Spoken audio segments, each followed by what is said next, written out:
Oi, Juca, Genuíno, queridos amigos, um prazer falar com vocês. Bom, o assunto que eu trago aqui é a partir desse escândalo das joias, nessa muamba que envolve militares participando ativamente desse esquema de quadrilha. Principalmente militares do Exército, mas também da Marinha, o almirante Bento Albuquerque, lá atrás, quando essa história começou, e também, de uma certa forma, da aeronáutica. Essa muamba circulou em aviões da FAB. Então, esse é um escândalo que atinge as Forças Armadas em cheio. Nós temos uma investigação criminal, mas o que eu queria era a avaliação de vocês sobre o que pode acontecer do ponto de vista da instituição, das Forças Armadas. Por exemplo, o caso do Mauro Cid. Seria o caso, diante de tudo que se sabe da participação dele ativa, né, nesse esquema, nessa quadrilha, seria o caso de perda de patente. Será que o Exército chega a esse ponto? Qual é a avaliação de vocês? Né? Há clima, digamos assim, para, de fato, a gente ver punições nesse caso, ou tudo será varrido convenientemente para debaixo do tapete? É isso. Beijo para vocês. Sujeira debaixo do tapete, Cristina, é o grande erro que aconteceu com a transição de 79 a 85 e o Purão se preservou e veio novamente o golpe em 2016.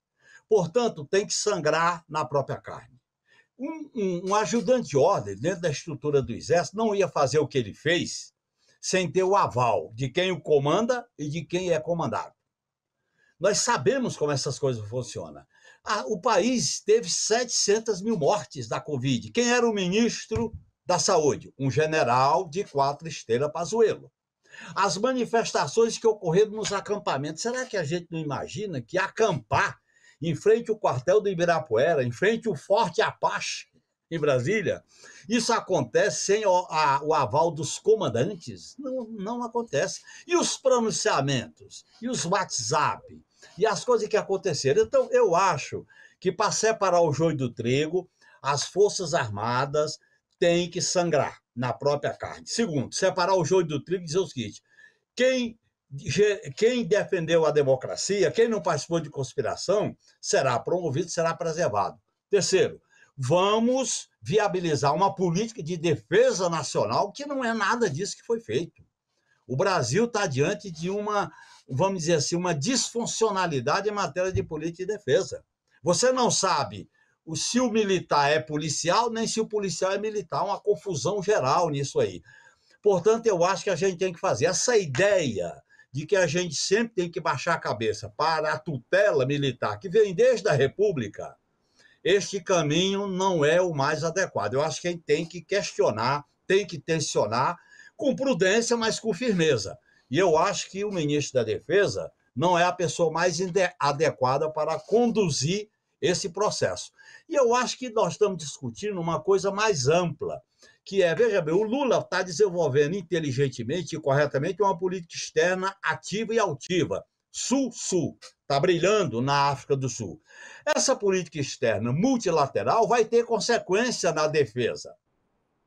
Do Sul é um subcontinente estratégico em matéria de proteína animal e vegetal, petróleo, minério, selva, área agriculturável, e está cercado de base da OTAN. Como é que nós vamos nos adequar a essa diplomacia militar com a diplomacia do Itamaraty? São coisas assim que fazem parte de uma nova reorientação das Forças Armadas. Agora, para isso, o tipo de arma, o tipo de especialização não pode ser considerar o povo inimigo, não pode ser ficar com quartéis usado para prestígio político, não pode fazer o que foi feito nesses 6 anos, que foi uma verdadeira tragédia. Eu acho que a Força Armada tem que prestar conta, tem que pedir desculpa ao país, coisa que não aconteceu na ditadura, diferentemente de outros países.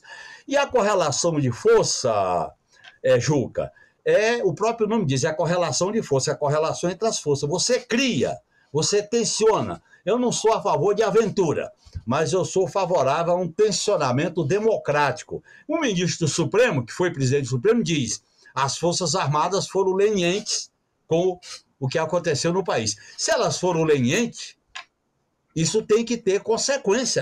É um ministro supremo que foi presidente supremo. Nós estamos vendo as declarações do Alexandre de Moraes. Agora, essa ideia de apaziguar, como quer o presidente da CPI, Arthur Lira, a própria relatora, esse apaziguamento é para salvar o quê? Para salvar uma instituição que foi contaminada profundamente pela ideologia do maniqueísmo, da guerra interna contra o politicamente correto, da revolução cultural. Isso não condiz com as novas exigências de uma política de defesa da soberania nacional. O povo não pode ser inimigo das suas Forças Armadas. Até virou meme, né, Genuíno? Tem aí uma brincadeira, né, que se o Suriname declarar guerra ao Brasil, ao final da guerra nós teremos o Suriname do Sul, né? Porque com generais como Pazuello, como Braga Neto, como aquele que foi lá para o Haiti, que vira e mexe, por Freud explica, eu esqueço o nome, né? Com o pai do Cid, realmente os nossos generais não honram as patentes que usam e é necessário a gente ter isso. General Heleno, aquele homúnculo, né, que é muito famoso no Haiti pelas barbaridades que lá cometeu. Está na hora dessa gente prestar conta, não há dúvida nenhuma.